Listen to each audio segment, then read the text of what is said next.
everybody, and welcome to another episode of Box Office Talk. This is the show where I break down what happened at the box office, see if my predictions for the top 5 are correct, then make predictions for next week's top 5. So let's get right on into it. Last week, I predicted that number 1 would be Sonic the Hedgehog, number 2 would be The Call of the Wild, number 3 would be Birds of Prey, number 4 would be Brahms The Boy 2, and number 5 would be Fantasy Island. And I got really close to a perfect 5 out of 5, but unfortunately I just got to 4 out of 5, which isn't bad at all, obviously, but I was very close to getting a perfect score. But one movie actually decided to stick around in the top 5 that was also here last weekend, so let's go over what happened in the overall top 10. Number 1 was once again Sonic the Hedgehog, dropping to a $26 million earning weekend, adding to a domestic total of $106 million, which is obviously still fantastic. Domestically, it is $1 million away from outgrossing the Angry Birds movie, which means it'll enter the top 3 as far as the highest grossing domestic video game releases. Worldwide, it still has a long ways to go, but domestically right now, it's going to be right behind Lara Croft, the original with Angelina Jolie, 131 million, and Detective Pikachu's 144.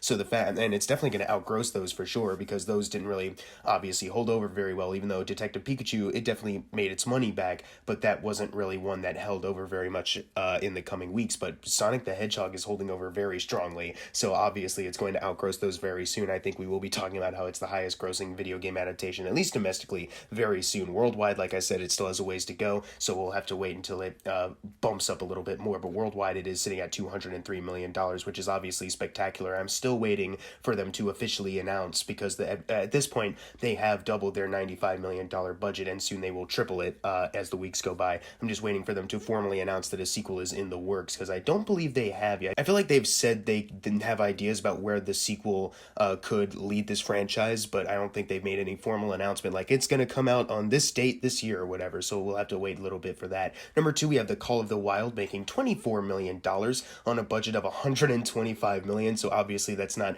the best of signs, but when you're making a movie where the main character is an animal, whether it's a talking animal or a non-talking animal, you are risking the potential that a lot of people probably don't want to see that. Worldwide, it is at $40 million right now, which it's not very good considering how high this budget is. For this director, it is his lowest opening weekend behind Lilo and Stitch, How to Train Your Dragon, and The Croods, which is obviously probably a big shame for him, especially since this movie isn't really doing that well overall. Maybe worldwide the numbers will bump up at some point and they will double this budget, but I'm not really sure about that, because $125 million and then opening with 24 domestically, it's a pretty big difference. Number 3, we have Birds of Prey, dropping down a lot, making $7 million this weekend, adding to a domestic total of $72 million. At this point, I don't think it's going to be able to cross over the $100 million limit domestically, which is obviously a big bummer. Worldwide, it is sitting at $173 million, so it's 27 off from getting to $200 million worldwide. I'm hoping that it can at least get past that point. I'm hoping still that maybe it can get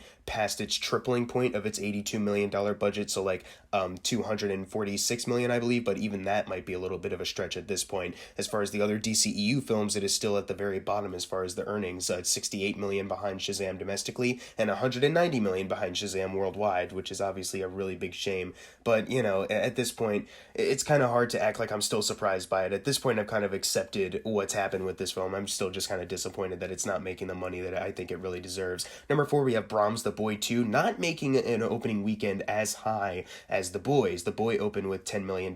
This one opened with about half, $5.9 million, on the same budget as the first Boy film, $10 million, so I don't think it's too bad for them. Worldwide, they are sitting at $8 million right now, so I think they might be able just barely to double that budget. I don't think this will be a big STX flop like we've gotten. It probably won't make a lot of money like The Boy surprisingly kind of did, but it'll make some, I think. It's a lower opening than The Boy, but also the director's previous film, The Devil Inside, which that one made $33 million, so there was really no contest when it came to this sequel, but I'm sure STX was banking on the fact that The Boy did surprisingly well, that they thought this movie would probably do about the same, but, you know, they waited like 4 years to make this thing, so I don't know. You know, it's $30 million behind The Boy domestically and $60 million behind it worldwide. I don't think it's going to outgross that film either.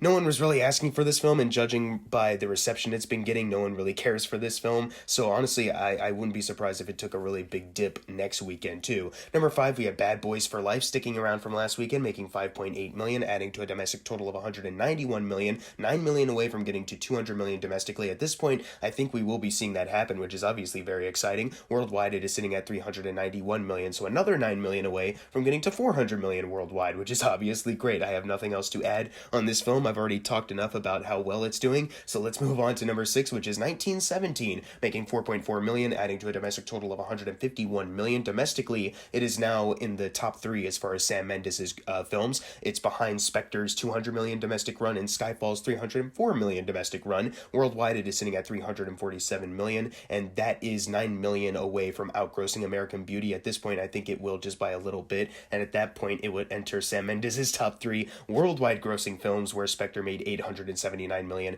and Skyfall made $1,110 million, which is obviously fantastic. But similar to Bad Boys for Life, I've talked enough about 1917's success. I don't think I need to carry on too much more with it, so let's go on to number 7, which is Fantasy Island, making 4.1 million, adding to a domestic total of $20 million.